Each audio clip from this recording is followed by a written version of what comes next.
우리가 말라기서 2장 10절부터 말씀을 봤습니다. 말라기 선지자는 이스라엘 백성들이 포로 귀환해서 그리고서 성전 건축을 하고 열심히 신앙 잘 하려고 그리고 나서 한 100년쯤 지나서 활동했던 선지자로 알려지고 있습니다. 그들이 열심히 잘 하려고 그랬는데 하나님이 스가랴 선지자나 학개 선지자나 또 이사 선지자나 이렇게 통해서 예언된 하나님의 나라가 곧 임할 줄 알았는데 그게 빨리 임하질 않았어요. 그러니까 한 100년쯤 지나도 삶은 어렵고 여전히 식민지 생활 같은 그런 생활을 하고 그러니까 점점 신앙이 식어지고 실망이 되고 낭망이 되는 거예요. 그런데다가 이제 포로 귀환하고 식민지 생활하고 그러면서 망가진 것 중에 하나가 뭔가 하면 이스라엘 백성들은 그 수녀를 좋아하는데 자기 민족끼리 동족끼리 하나님이 결혼하라고 하신 그게 깨지고 이방 결혼들이 자꾸 생기기 시작한 거예요. 그게 문제가 된 걸 오늘 본문에서 말씀하고 있는 것입니다. 그래서 이방 여인과 결혼한 거예요. 10절에 우리는 한 아버지 하나님이 이제 우리를 한 형제자매로 아담과 하루 일남 일녀로 이렇게 결혼하게 했는데 그걸 지키지 않는다는 거예요. 이게 무슨 얘기인가 하면 자기 본처를 놔두고 이방 여인을 첩으로 얻은 것처럼 육신의 정욕을 따라서 바람 피우는 것처럼 그런 짓들을 자꾸 했던 거예요. 그러니까 하나님 앞에 이게 잘못된 거죠. 그런데 이방 여인도 또 더 나가서 2절 끝에 나와 있는 것처럼 성교를 욕되게 하여 이방신의 딸과 결혼하였으니 이방신 우상 숭배하는 그런 이제 딸들 여자들 데려다 놓고 살려고 하니까 이건 더 위험한 거예요. 이방 당시에 뭐 이방 사람들이 다 우상 숭배 했겠지만 특별히 아마 그런 사람들이 더 있었던 것 같아요. 그렇게 되면 어떻게 되는가 하면 하나님만 섬기는 신앙이 힘들어지는 거예요. 혼합되는 거죠. 짬뽕. 하나님 섬긴다고 겉으로는 그러는데 뒤로는 호박씨다 까고 있는 거예요. 이스라엘 백성들이 광야에 오다가 모압 여인들 만나가지고 그 시내 가서 절하고 음란해하고 그러다가 한번 혼난 적이 있잖아요. 23,000명이 죽었거나 그랬는데 그런 식으로 했던 거예요. 원래 이건 하나님이 금하신 거예요. 신명기 7장 율법의 3절 4절 또 그들과 가나안 족속들 이방 족속들과 혼인하지도 말지니 내 딸들을 그들의 아들에게 주지 말 것이요 그들의 딸도 내 며느리로 삼지 말 것은 왜 그러냐? 뭐 때문에 그러냐? 그가 내 아들을 유혹하여 그가 여호와를 떠나고 다른 신들을 섬기게 하므로 여호와께서 너희에게 진노하사 갑자기 너희를 멸하실 것임이라. 궁극적으로 하나님이 못하게 하신 이유는 뭔가 하면 하나님을 섬기는 신앙을 떠난다는 기독교 신앙을 떠나게 되는 거예요. 여러분 초점을 잘 맞추시길 주의 이름으로 축원합니다. 이거 잘 해야 돼요. 신앙이 최우선이 돼야 될 줄로 믿습니다. 잘 사느냐 똑똑하냐 잘생겼냐 무엇이냐 그런 데 가치관 두지 말고 하나님을 잘 섬길 수 있느냐 아니냐 여기에 초점을 맞춰야 될 줄로 믿습니다. 왜 그러냐? 영원한 생명이 달려있기 때문에 자자손손 가문이 멸망하는 길로 가는 거예요. 근데 이걸 모르면 그냥 겉만 보고 하는데 기독교인들의 신앙의 관점은 언제든지 하나님 나라고 영의 세계인 것을 믿으시 바랍니다. 육신의 돈의 관점이 아니에요. 명예 관점이 아니에요. 권력의 관점이 아니에요. 뭐 재벌끼리 맺는다고 하는 그런 관점이 아니에요. 그런 거 지키려고 하는 게 아니에요. 우리는 딱 한 가지 지켜야 될 게 있는데 다른 건 다 뺏겨도 믿음 지켜야 되는 거예요. 신앙을 지켜야 되는 거예요. 영을 지켜야 된다 그런 말씀. 그게 흐트러지면 안 된다. 그거 잊어버리면 다 잊어버리는 거예요. 생명을 잃어버리면 다 잃어버리는 거라 그랬죠. 부귀 영화 권세 다 주어졌는데 죽게 생겼어요. 그러면 그게 무슨 복이냐 하는 거예요. 세상에 거 다 누린 것 같은데 지옥 가게 생겼다. 그러면 그게 무슨 복이냐. 근데 그건 눈에 안 보인다고 나중 일이라고 우선 급한 대로 살아야지 먹어야지 하면서 거기 하면 그걸 따라가면 믿음을 지키지 못하는 거예요. 그래서 주님은 말씀하시길 죽더라도 믿음 지켜라 그러는 거예요. 죽더라도 믿음 지키다 죽어야 천국까지. 믿음 못 지키고 잘 먹고 잘 사는 것 같다가 죽으면 장사 잘 치는 것 같은데 여기선 그런 것 같은데 하나님 앞에는 영원한 멸망이에요. 이거 우리가 명심해야 될 줄로 믿습니다. 이스라엘 백성들이 그런 일들을 했다는 거예요. 그러니까 아주 이게 위험한 거죠. 위험한 것도 보통 위험한 게 아니라 자기만 죽는 게 아니고 자자손손 하나님을 못 섬기게 하고 죽게 한다는 얘기. 아합이 바알 섬기는 제사장의 딸 이세벨을 들여오니까 그 나라가 망하게 되는 걸 볼 수가 있어요. 이게 지도자들은 더 조심해야 될 줄로 믿습니다. 이거 아주 영향력이 크거든요. 여러분 목사나 장로가 바람 피면 밑에 있는 성도들은 우리도 바람 펴도 되겠네. 이런 생각하지 않겠어요? 뭐 목사님도 그런데 그러면 여기 서지도 못하겠지만 그러면 큰일이다 말이지. 지금 대통령이 되려고 하는 사람들이 뭐 사기를 쳤다, 범죄를 했다, 전과가 몇 범이다. 그리고 당당하게 나와서 얘기하는 이게 어떻게 된 세상인지 도무지 알 수가 없어요. 그게 상식으로 통하느냐 말이지. 보통 사람만도 못한 지금 이런 세상이 됐다. 더 안타까운 건 그게 우리나라 얘기다 그런 얘기예요. 그걸 지금 받아들이고 그런 사람들을 대통령으로 뽑아야 되느니 말하니 이것이니 이게 영적으로 볼 때는 얼마나 위험한 일이냐 그런 얘기예요. 그렇다가 아주 회개를 중심으로 잘하고 돌이키고 그랬다면 그럼 받아들일 수 있지요. 근데 그런 것도 아닌 것 같아서 문제지요. 그 사람이 어느 교회 집사 직분 갖고 있다는 거 한번 말씀드렸죠. 이게 아주 무서운 얘기예요. 그런데 더 무서운 것은 12절 그렇게 되면 어떻게 되느냐. 하나님이 가증하게 생각해서 그래서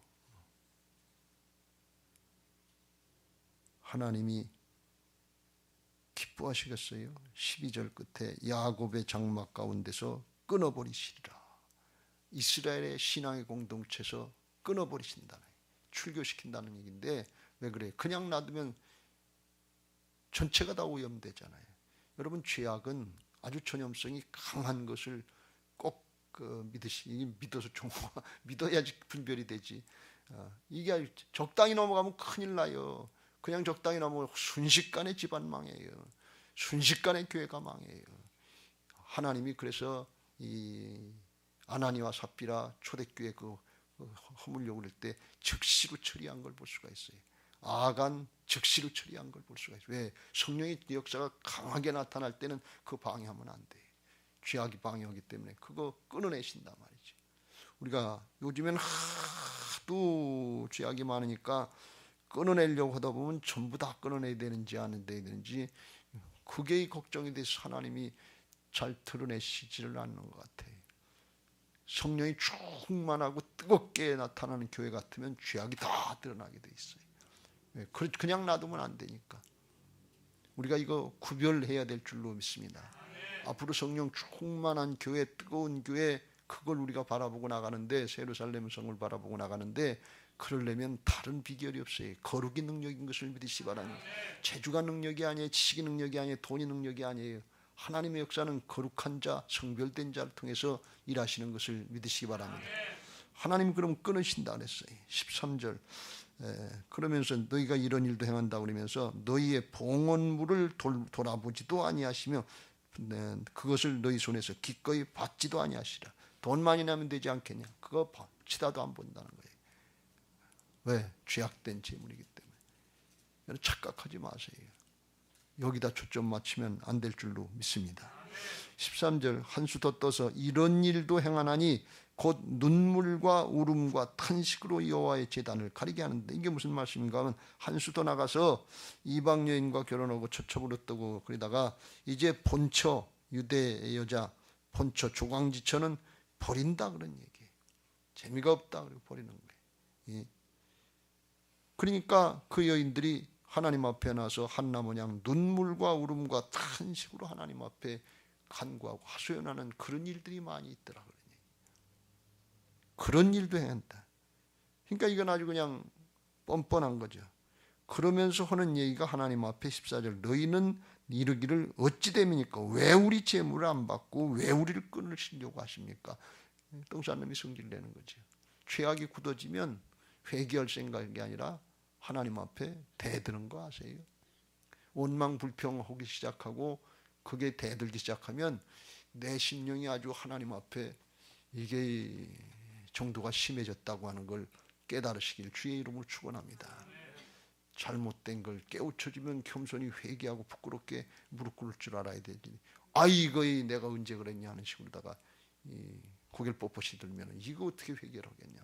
그건 아주 심령의 상태가 완악해진 거예요. 굳어진 거예요. 그렇다면 큰일인 것을 우리가 깨달아야 될 줄로 믿습니다. 범사에 감사하는 게 이게 하나님의 뜻인데, 범사에 감사할 수 있는 조건을 주셨다고 그랬죠. 영원한 생명을 주셨단 말이지. 생명이 없으면 아무것도 소용이 없다니까요. 그거 하나만 가져도 죽을 때까지 감사해도 모자란단 말이에요. 천국 가보면 알아요. 그게 없으면 하나님 나라를 누릴 수가 없는데, 영생을 누릴 수가 없는데. 근데 그건 제껴놓고 그거 말고요, 돈 더 줘야죠, 명예를 줘야죠, 권력을 줘야죠, 부귀영화를 줘야죠.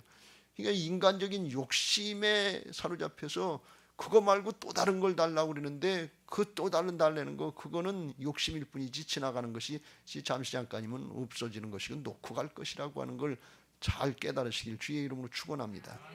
다시 말씀드립니다. 신앙은 영적인 차원, 하나님 나라 차원에서 정리가 되고 거기서 분별이 돼야 똑바른 분별이 되지, 세상 나라 차원에서 분별하려고 그러면 이건 다 그냥 도토리 키재기인데 조금 더 하고 조금 덜 하고 그러는데, 그건 하나님 앞에 용납이 안 돼. 육신으로 하는 건 사망이고요, 용납이 안 된다, 그런 말씀이. 영으로 들어가시길 주의 이름으로 축원합니다. 그래서 결혼도 영적인 차원에서 분별하라 그러니, 하나님 나라 차원에서 분별이 돼야 이게 말씀의 차원이 신앙의 차원이 된다, 그런 말씀이. 그래서 나중에 그걸 말씀하시죠. 그렇게 이제 조강지철 버리고 이혼하고 그러니까 14절 하나님께서 말씀하시니, 네가 어려서부터 맞이한 아내 사이에 여호와께서 증인이 되시기 때문이라. 그는 내 짝이요 너와 서약한 아내로서 아는데 내가 그에게 거짓을 행하였도다. 믿는 사람들은 특별히 목사들이 주례를 많이 하는데, 그렇대 목사가 주례한다는 건 목사가 주례했다는 뜻이 아니고 하나님이 증인이 되신다는 거예요. 말씀 앞에서 약속했다는 거예요.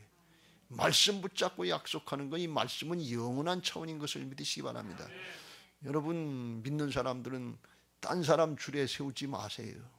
그 의미를 모르니까 그냥 이런 얘기하면 그런데, 누구 뭐 교수다 뭐다 마시고 그러는데, 그것도 기독교적인 사람을 세우면 좀 나은데, 그렇지 않고 저기 하면 의미를 모르는 거예요. 이게 두 집안이 결합하는 게 이게 얼마나 엄청난 영적인 역사인데, 거기에 하나님이 보증이 돼주시고 하나님이 지켜주셔야지 사단이 해방하면 할 수 있는데, 그걸 누가 지켜줄 수 있냐 말이죠. 이건 명심하시길 주의 이름으로 축원합니다. 할렐루야. 이건 영원한 거, 집안 대대로 영생, 생명, 이걸 담보하는 일이에요. 절대로 쉽게 생각하지 마세요. 하나님이 보증이 되신 거, 그걸 율법에 약속된 거, 그걸 네 마음대로 하느냐 말. 그러면서 15절에 이렇게 말씀합니다. 그에게는 영이 하나님에게는 성령이 충만하시지만 오직 하나를 만들지 아니하셨느냐? 어찌하여 하나만 만드셨느냐? 이는 경건한 자손을 얻고자 하심이라. 그러므로 내 심령을 삼가 지켜 어려서 맞이한 아내에게 거짓을 행하지 말라. 속이지 말라. 사기치지 말라. 약속했으면, 하나님 앞에 약속했으면 끝까지 지켜라, 그런 말씀이. 왜 하나님이 영이 충만해도 아담과 하와 하나씩만 만들어서 일남일녀가 만나서 아주 영원토록 그렇게 짝을 짓고 사랑을 하라고 그렇게 만들어주신 것을 믿으시기 바랍니다. 사랑은 하나라고 그랬죠. 남자 하나 만들어 놓고 여자 둘 만들어 놓으면 사랑이 아니에요. 그거는 여자가 하나고 남자가 둘이면 그건 사랑이 아니에요. 그랬죠. 1년 365일 중에 364일은 자기 마누라하고 자고 딱 하루만 밖에 나가서 자면 그거 사랑입니까? 사랑은 하나예요. 온전해야 될 줄로 믿습니다. 온전한 사랑엔 두려움이 떠난다고 그랬어요. 사랑이 없으면 그래. 근데 여기 영이 충만한데 하나만 만들었다. 그게 뭐예요? 그 무슨 말씀이에요? 인간의 존재 본질이 영이다, 그런 말씀이에요. 혼과 영과 및 관절과 골수가 있는데 인간의 존재가 영인 것을 믿으시기 바랍니다. 영이 하나님이 영이시기 때문에 하나님의 형상을 닮아서 영을 만들어 놓으신 거예요. 내가 부활이요 생명이 나를 믿는 자는 죽어도 살겠고 살아서 믿는 자는 영원히 죽지 아니하리. 살아서 믿는 사람이 영원히 죽지 않습니까? 육신은 다 죽어요. 근데 뭐가 안 죽어요? 영이 안 죽는다는 거예요. 인간의 본질은 영이다 그런 말씀이. 나중에 신령한 몸을 입고 하나님과 함께 영원토록 살게 되는 것을 믿으시기 바랍니다. 하나님이 그래서 영이 충만해도 영을 떼서 얼마든지 만드실 수 있는데 하나씩만 일부일처 사랑을 이룰 수 있도록 온전히 시기하고 질투하지 않고 끝까지 갈 수 있도록 그렇게 영적인 차원으로 만들어 놓으신 것을 믿으시기 바랍니다. 그러니까 신앙, 결혼, 가정 다 영적인 차원이에요. 교회는 더 말할 것도 없이 영적인 차원이지요. 그러니까 모든 신앙인들의 삶의 기초, 기준은 영적인 차원에서 이루어져야 되는 것을 믿으시기 바랍니다. 하늘의 차원에서 분별이 돼야 될 줄로 믿습니다. 그렇지 않으면 인간적인 차원에서 힘드니까 그렇지, 사정형편이니까 그렇지, 아프니까 그렇지, 뭐했지, 아니 다 쓸데없는 얘기예요. 궁극적으로는 영의 차원이 아니다 그런 말씀이에요. 그래서 믿음 지키라 그런 얘기예요. 믿음은 영의 세계인 것을 믿으시기 바랍니다. 하나님이 그렇게 하셨는데 오늘 이 말씀의 내용을 가지고서 기도 제목을 세 개만 잡으려고 하래. 오늘 거룩한 가정, 구별된 가정을 우리가 이루어야 될 줄로 믿습니다. 할렐루야. 그래요. 그러려면 우리가 우리 부모들이 먼저 하나님 앞에 화목한 부부관계를 잘 이루어야 될 줄로 믿습니다. 하나님의 뜻대로 되어지는 부부관계가 잘 될 때 가정이 사랑의 공동체로 되고 거기서 하나님이 일하시는 역사가 나타나게 될 줄로 믿습니다. 성부, 성자, 성령 삼위일체 하나님은 사랑이신데 공동체로 일하십니다. 함께 하나가 되는, 부부도 영으로 하나가 된 거기 때문에 하나님의 영으로 하나가 되는 거기 때문에 사랑으로 하나가 되어야 될 줄로 믿습니다. 그 사랑은 나 중심이 아니라 상대방 중심이 될 때 사랑의 공동체가 이루어지게 될 줄로 믿습니다. 그 사랑의 공동체가 되면 아주 친밀하게 교제가 되고 좋은 관계가 되는데 성경에서 그 부부관계가 좋은 신앙의 관계로 된 것을 에베소 5장에서 이렇게 말씀합니다. 아내들이여 자기 남편에게 복종하기를 주께 하듯 하라.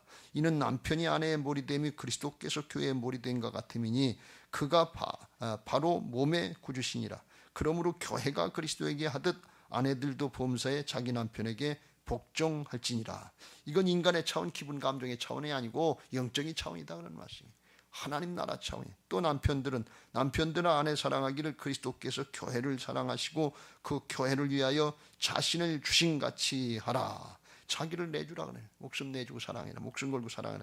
이는 곧 물로 씻어 말씀으로 깨끗하게 하사 거룩하게 하시고 자기 앞에 영광스러운 교회를 세우사 티나 주름 잡힌 것이나 이런 것들이 없이 거룩하고 흠이 없게 하려 하심이라. 예수님이 죄인된 우리들, 반역된 우리들을 죄 부혈로 씻어주셔서 깨끗하고 정결하게 하셔서 아주 순수하게 순결한 그리스도의 신부가 되게 하셔서 아주 영광스럽게 주님 앞에 빛나는 신부가 되게 하신 것처럼 그렇게 아내들을 만들라 그런 말씀이에요. 시비 걸지 말고 우리가 부족하다고 그러지 말고 그렇게 하라는 거예요. 그러니까 이게 주님의 사랑이지요. 그러니까 주님의 사랑, 주님의 말씀으로 맺어진 부부가 될 때 그건 나 중심이 아니라 상대방 중심이 되니까 온전한 사랑이 되고 좋은 관계, 사랑의 공동체가 가정에서부터 이루어지게 될 줄로 믿습니다. 가정에서 사랑의 공동체가 되면 목장에서 그런 일이 일어나고 교회가 사랑의 공동체로 되는 것을 믿으시기 바랍니다. 가정과 교회를 하나님이 만드신 기관인데 어떤 공동체를 만드냐? 사랑의 공동체를 만드는. 어떤 게 영적이냐? 사랑의 공동체가 된 집안이 영적인 공동체고 사랑으로 된 목장이나 교회가 영적인 공동체다 그런 말씀이. 영적인 공동체가 돼야 되는 건 뭔가 하면 하나님은 영이시기 때문에 영적인 공동체가 될 때 하나님이 일하신다는 거예요. 육신, 기분, 감정, 혼적인 차원에서 일하시지 않는다는 말씀. 그러니까 이게 기분에 맞느냐? 요즘에 뭐 남녀 평등이고 뭐 그런 거 이게 맞느냐? 그런 얘기가 아니에요. 그럼 우리가 이해할 수 없는 더 깊은 사랑의 차원, 영적인 차원인 것을, 하나님 차원인 것을 믿으시기 바랍니다. 이렇게 되면 자녀들에게 좋은 신앙이 저절로 계승되게 될 줄로 믿습니다. 우리 자녀들에게 최고의 선물은 부부가 사랑으로 하나가 되는 것입니다. 다른 거 물질 물려주려고 하지 말고 세상에 더 좋은 거 물려주려고 하지 말고 부부가 사랑으로 하나 된 이것만 물려주면 돼. 그러면 성령이 역사하시고 하나님이 일하시는 것을 믿으시기 바랍니다. 그러면 자녀들도 저절로 신앙이 계승될 거 아니에요. 되게 돼 있어요. 왜? 그게 되면 하나님이 일하신다니까요. 성령은 사랑의 영이기 때문에 하나님이 일하시게 돼 있어요. 그거 보고 따라오게 돼 있어요. 그러면 그런 가정이 목장에 속하면 그 목장이 바뀌는 거고 그 부서가 바뀌는 거고 가는 곳마다 달라지게 돼 있어요. 하나님이 함께 하시니까 그게 저절로 되는 거예요. 영적이다 영적이다. 그런데 다른 게 영적이 아니고 사랑으로 하나가 된 게 영적인 것인 것을 믿으시기 바랍니다. 다른 거 구하지 마세요. 그냥 우리가 뭐 싸우고 싶어 싸우는 사람 어디 있겠냐면 의견 엇걸린다고 자기 주장 맞다고 선악법으로 판단, 다 자기 주장이 있고 생각이 있고 판단이 있지만 그렇게 가지고는 영적으로 하나가 안 되니까, 사랑으로 하나가 안 되니까 그거 내려놓고 자기를 부인하고 자기를 쳐서 복종시키고 하나가 되는 역사에 힘쓰시길 주의 이름으로 축원합니다. 나중에 최종 결론이 나옵니다만, 거기서 나옵니다만, 나는 안 되지만 예수님은 되시는 거예요. 내가 주인 노릇되면 안 되지만 주님의 주권, 나의 주님이시여 나의 하나님, 주님 우리 가정을 살려주시옵소서. 우리 부부관계를 회복시켜 주옵소서. 꿈에도 소원이 이겁니다. 이 간절한 심령이 있을 때 성령이 역사하시는 게, 목마른 심령이 있냐 그런 얘기. 그때 성령 부어주신다니까요. 그때 사랑을 부어준다니까요. 돼도 좋고 안 돼도 좋고 내 생각은 내 생각은 네 생각은 네 생각은, 난 죽었다 깨나도 내 생각 굽히지 않는다. 그러면 안 되는 거지요. 그렇게 가지고는 사랑이 안 된단 말이지. 사모하는 심령이 있어야 될 줄로 믿습니다. 왜? 이건 나 중심이 아니라 상대방 중심이니까. 부부가 사랑으로 먼저 하나 될 때 자녀들을 살리게 되고 집안을 살리고 가문을 살리고 교회를 살리고 더 나가서 이웃을 살리고 나라 민족을 살리게 하실 줄로 믿습니다. 여기다 목숨 걸 수 있게 되시길 주의 이름으로 축원합니다. 할렐루야. 죽더라도 믿음 지키다 죽으시라니까요. 고집 피우다 죽으면 하나도 유익이 없어요. 목숨 거세요. 두 번째로, 자녀들 이제 자라면 결혼시켜야 되는데, 아까도 말씀드린 것처럼 이거 불신 결혼 조심하세요. 함부로 하지 마세요.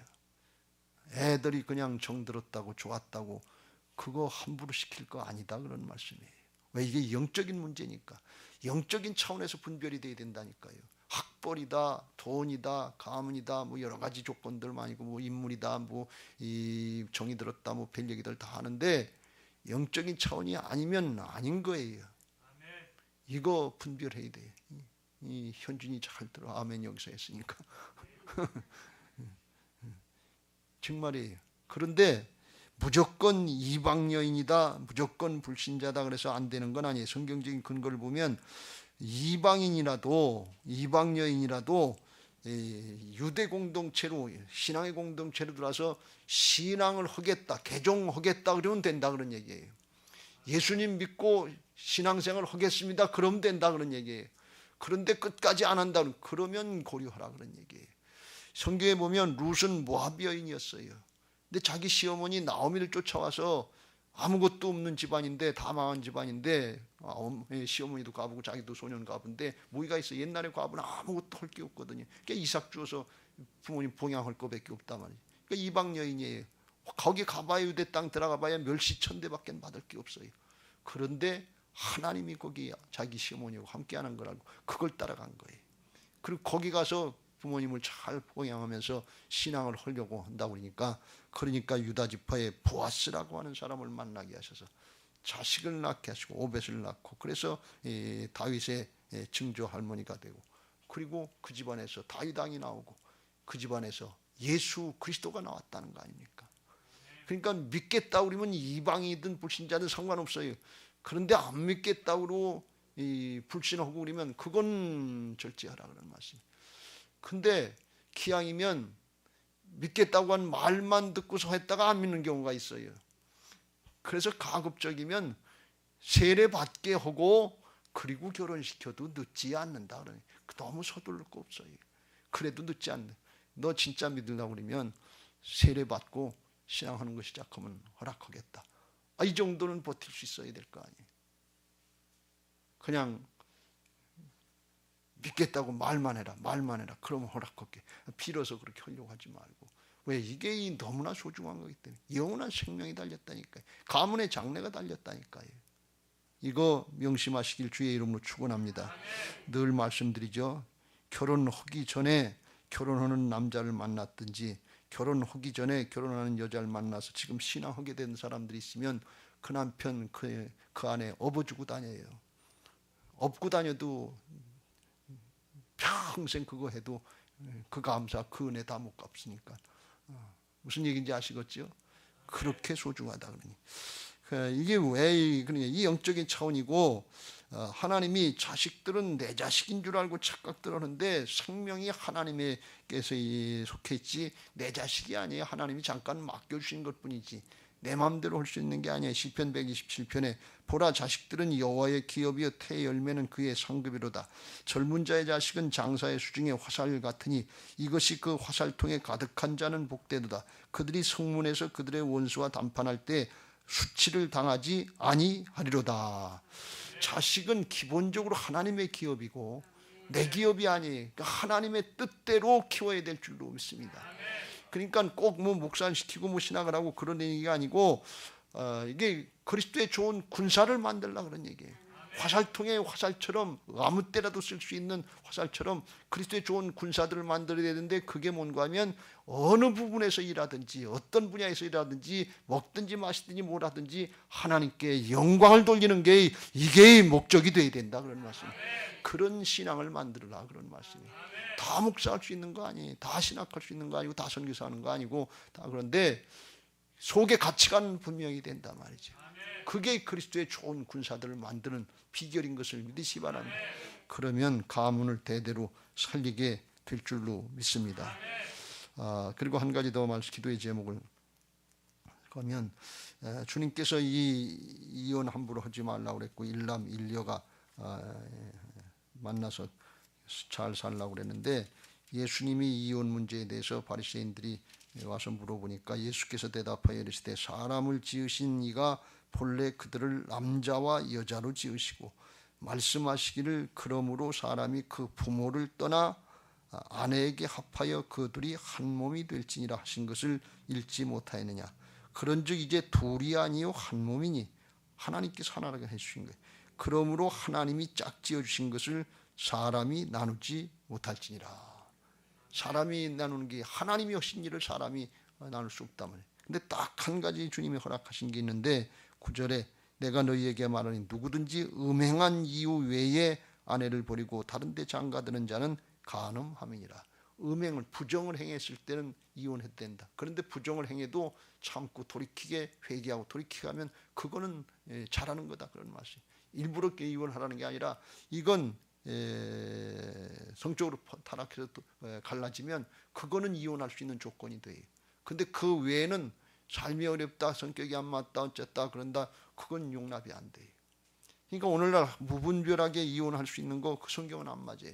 왜 그런가 하면 주님이 주인 되시면, 성령이 역사하시면 방해하는 어둠의 영들, 여러 가지 사정 형편이 있다고 하는 거, 그거 하나님이 싹 다 바꾸실 수 있는 분이 하나님이신 것을 믿으시기 바랍니다. 근데 다른 데 가서 붙었다 그래, 그걸 경계하라 그런 얘기예요. 하나가 되는 거, 영적으로 육적으로 하나, 이거 조심해야 된다 말. 그건 육체적으로만 결합이 하는 것이 아니라 그 안에서 영적인 결합, 소울타이가 되는 게, 이거 무서운 거란 말이지. 그래서 그건 경계해야 되고, 그것도 회개하고 돌이킨다 그러면 되는데, 그렇지 않으면 참고 인내하고 이제 잘 믿음 지키라. 왜 그러냐? 거기서 경건한 자손을 얻는다. 결혼 잘하고 가문을 잘해야 그 자손들이 경건한 자손이 되는 것을 믿으시기 바랍니다. 하나님 앞에 복된 자손이 된다 그런 말씀이. 기왕이면 자식들에게 복을 물려줘야지. 자기들은 아주 기분 좋게 뭐 그냥 뭐 엔조이하고 살았다 그러는데 자식들에게 망하게 만들면 이게 잘 사는 거냐 말이지. 그건 책임 없는 거죠. 경건한 자손을 만들어야 될 줄로 믿습니다. 그래서 우리가 이거 일부 일처제가 있고 힘들고 어려워도 우리가 수요일날 이경희 집사님 간증을 들어봤지요. 두드려 맞기도 하고 정말 남편이 남편 구실 잘 못했는데 나중에는 뭐 고혈압까지 뇌졸중까지 터져서 고생도 많이 하고 그랬는데, 그런데 자식 때문에 이혼 안 하고 끝까지 믿음 지켰다는 거 아니에요. 그땐 믿음도 별로 없었는데, 근데 나중에 은혜로도 하나님께서 이 이경희 자매님의 마음을 바꿔주셔서 사랑을 부어주시고 자기를 학대하던 친정 어머니도 사랑해서 구원할 수 있고 남편도 구원하고 친정 시댁 다 구원하고 주변 사람들 구원할 수 있도록 하나님이 놀라운 역사를 이루셨잖아요. 여러분, 힘들고 어려울 때 믿음, 좋은 믿음이 어떤 믿음이요? 참아내는 거, 견뎌내는 거, 버텨내는 거, 이게 믿음인 줄로 믿습니다. 세상에서 뭘 이루어졌냐, 뭐 부귀영화를 이루었냐, 그게 아니라 힘들고 어렵더라도 버텨내다가 그러다가 천국 가세요. 그러면 더 좋은 복이 있으니까. 하나님 나라는 고난당하고 역경당하고 순교하고 천국 가면 더 큰 복이니까. 세상의 관점하고는 달라요. 세상에서 뭘 더 이뤘냐 얻었냐 이런 관점으로 생각하지 말고 믿음 지켜서 뭐 됐는데요. 믿음 지키다가 김명애인가 누구죠? 김명애 교수 모양, 교수의 아버지 모양 가난으로 돌아가셨는데, 사역하다가 그 어머니 모양 췌장암으로 돌아가셨는데, 그런데 믿음 지키니까 하나님께서 그 믿음 계승대에서 김명애 교수가 당당한 믿음으로다가 간호대학 교수가 되고 간호대학 북한에도 줬으면 좋겠다. 그때 손녀 딸들이 의사가 돼가지고 북한에다 의과대학 줬으면 좋겠다. 그런 믿음으로 계승되는데, 이게 하나님 나라의 승리지요. 다른 게 승리가 아니에요.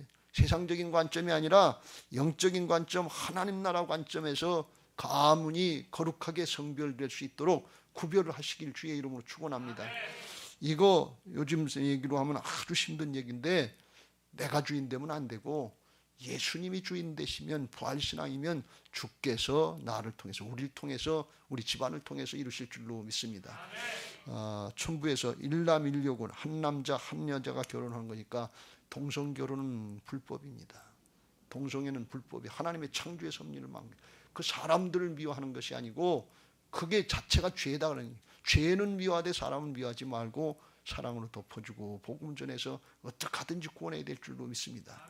한마음교회 가면 동성결혼 동성연애 잘못 알고 있다가 그거 회개하고 돌이킨 사람들 간증도 많이 언제 또 보게 될 텐데, 그런 사람들도 있단 말이죠. 그건 회개시키고 구원의 대상이지 정죄하는 것이 아니라 그런다만. 근데 그걸 요즘에 지금 잘못해 그걸 평등이라고 그러고 그걸 차별한다고 그래서 차별금지법 무슨 평등법 만든다고 그러는데, 이건 하나님의 법에 어긋나는 불법을 만드는 거예요. 제일 무서운 게 뭔가 하면 세상 법을 하나님의 법에 어긋나는 걸 만들어서 그걸 지키고 그걸 가지고 강제하는 게, 그게 악한 세상 중에 가장 악한, 이게 법인 줄 알고 따라가잖아요. 그걸 어기면 또 범법했다고 그러고 처벌을 하잖아요. 근데 어떤 게 처벌이에요? 어떤 게 잘못이에요? 법 자체가 잘못됐는데. 지금 우리나라가 그런 현상이 일어나고 있다는 게, 이게 무서운 세상이라는 거예요. 여러분 기도 많이 해야 될 줄로 믿습니다. 이 나라 이 민족의 지금 상태가 영적으로 굉장히 무섭다는 것을 알고 깨어서 기도하고 가정들이 성별되고 구별될 수 있도록 기도하시고, 영적으로 사랑으로 하나가 돼서 가정을 살리고 가문을 살리고 목장과 교회를 살리고 나라와 민족을 살리는 거, 우리가 굉장한 거 해서 하는 게 아니라 사랑의 공동체가 되면 주님이 우리를 통해서 이루실 줄로 믿습니다. 그런 은혜가 있게 되시길 주의 이름으로 축원합니다. 그렇게 되게 해달라고 찬양하시고 기도하겠습니다. 사찰의 봄바람 불어있고 하나님 아버지 모셨으니 믿음의 반석도 든든하다. 우리 집 즐거운 동산이라. 고마워라 임마누엘, 예수만 섬기는 우리 집. 고마워라 임마누엘, 복되고 즐거운 하루하루.